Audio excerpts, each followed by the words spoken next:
கொலோசையர் 2:12 ஏசப்பாவை இரட்சகராக ஏற்றுக்கொண்ட நாமும் ஏசப்பாவோடு மரணம் அடைந்து அடக்கம் பண்ணப்பட்டு உயிர்த்தெழுகிறதற்கு அடையாளமாகவும் தண்ணீரில் மூழ்கும் போது பழைய மனுஷனா உள்ளே போய் வெளியே வரும்போது இயேசுவை தரித்து கொண்டவர்களா வெளியே வருவதை குறிக்கும்.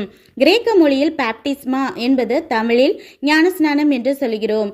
நம்பர் 2, மத்தேயு 28:19-20 பிதா குமாரன் பரிசுத்த ஆவியின் நாமத்தினால் ஞானஸ்நானம் பெற வேண்டும் என்பது நமக்கு கொடுக்கப்பட்ட கட்டளையாகும். நம்பர் 3, யோவான் 3:5 நாம் நீரினாலும் பரிசுத்த ஆவியினாலும் புதிதாக பிறந்தால் மட்டுமே பரலோகத்திற்குள் நுழைய முடியும். நம்பர் 4, தீத்து 3:5 தேவன் நம்ம நீதியின் செயல்களை பார்த்து ரட்சிக்காமல் அவருடைய இரக்கத்தின்படி நம்மை ஞானஸ்நானத்தினாலும் பரிசுத்த ஆவியின் புதிதாக்குதலினாலும் ரட்சிக்கிறார். ரட்சிப்பின் நிச்சயத்தை பெற்றவர்கள் மட்டுமே திருமுழுக்கு எடுக்க வேண்டும்.